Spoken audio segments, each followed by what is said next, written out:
In this video, I will show you how I actually pick stocks that outperform over time. I will give you specific criteria that will definitely help you if you want to pick winning stocks for your stock portfolio.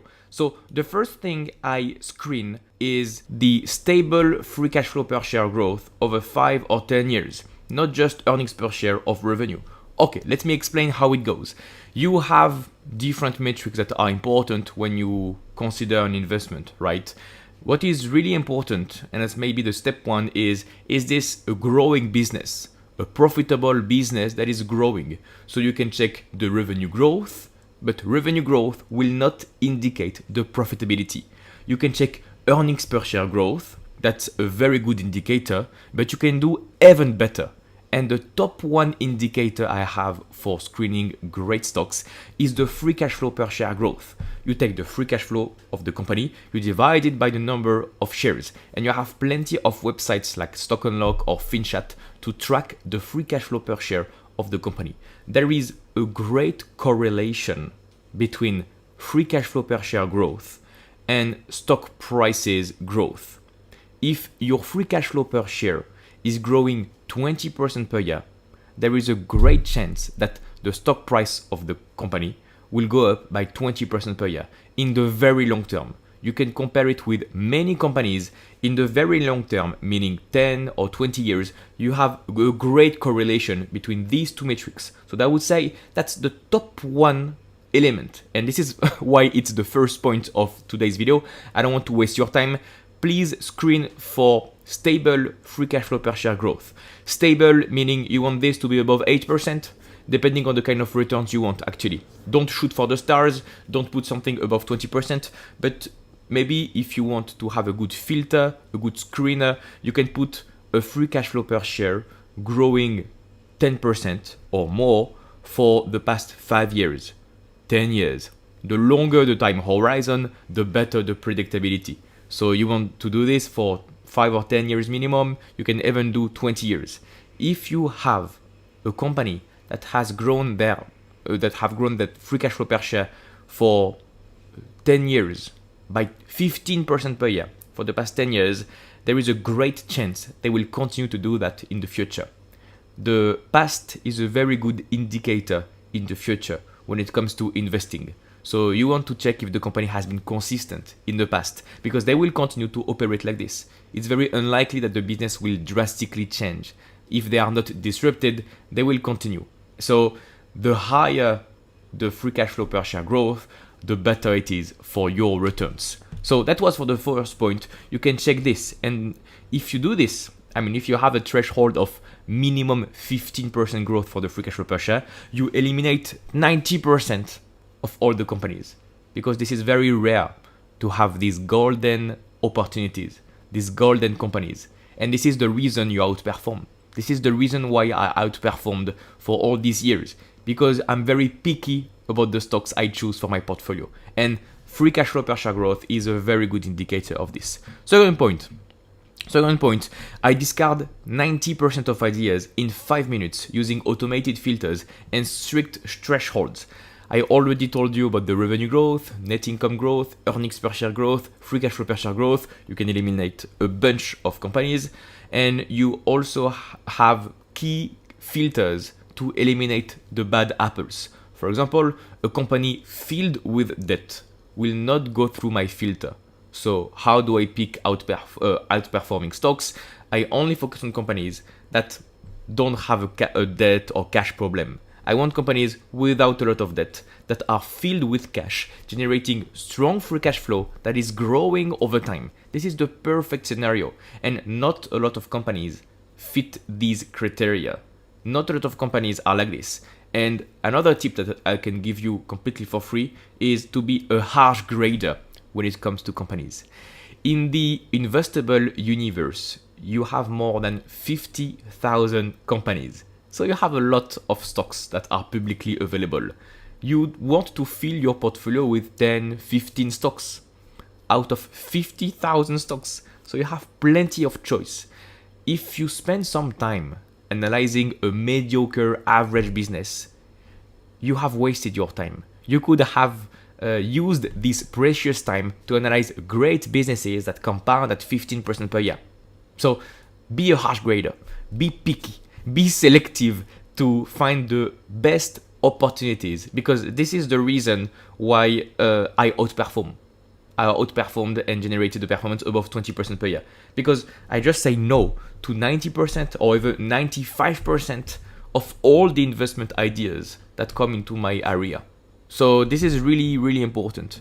Next point, I check for capital allocation discipline, buybacks, return on invested capital, ROIC, and reinvestment rate. Okay, now you are focused on, imagine you have done a quick selection of companies that are profitable, growing their free cash flow per share, they don't have a debt problem, they are fairly efficient, you understand the business model.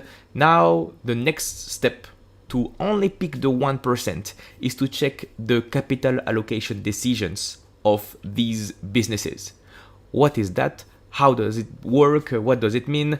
Capital allocation is the most important part of being a CEO of a company. Once you have generated cash flows for your company, what do you do with the cash? Either you repay the debt, or you give a dividend, or you reinvest inside the business, you reinvest in yourself like Amazon, or you do a buyback program here. Buyback is you repurchase your own shares. Depending on every scenario we have in the universe, a recession, inflation, a competitor coming fast, depending on all the different scenarios of life, the capital allocation decisions will change. A CEO that is good at capital allocation will do their best to maximize the free cash flow per share value of the stock. The free cash flow per share. So you want to track if over time, over the past 5 years, over the past 10 years, the CEO of a company has done great things to improve the free cash flow per share. Whether it's dividends at some time, and then at sometimes buybacks, and then reinvestment, it depends. But what is great is if you are disciplined with this process, everything is for free. We live at the age of the internet, ChatGPT. You can ask ChatGPT these questions. How did the management react during 2008? How did the management react during the pandemic in 2020? Did they do a lot of buybacks? Did they stop the dividends? Did they acquire another competitor? This is quite good. I mean, you have the information for free, and in a couple of seconds, use this to your advantage. We have plenty of data. In the 80s, it was not like this. So back in the days, it was not as easy to check the capital allocation discipline. And what I want to avoid, and this is also why I outperform, I avoid bad capital allocators. Because sometimes you will have great companies in a great industry and terrible capital allocators. And terrible capital allocators will destroy shareholder value, will plummet the stock price. It can be a great company, and then a new CEO comes, and they make a lot of acquisitions with a lot of debt, and they say there will be synergies in the future. There is no synergy. It's a complete fail. It's a complete mess. And once they have failed once, they do it again. Another acquisition filled with debt. You will have plenty of examples like this. So be careful of this. This is definitely a red flag, and you want to stay away from these businesses. As always, be a harsh grader. Please be a harsh grader. Be very cautious when it comes to capital allocation. It's very important. And to the contrary, you have management teams that have been great with capital allocation for the past 20 years. They know how to do dividends. They know how to make an acquisition. They know when to do the buybacks. They know how to improve the return on invested capital, the ROIC, like above 20% every year for 20 years. So sometimes it's that simple. You just focus on the great management teams, and it will make your life easier, less stressful and easier, and you will outperform the market. Next point.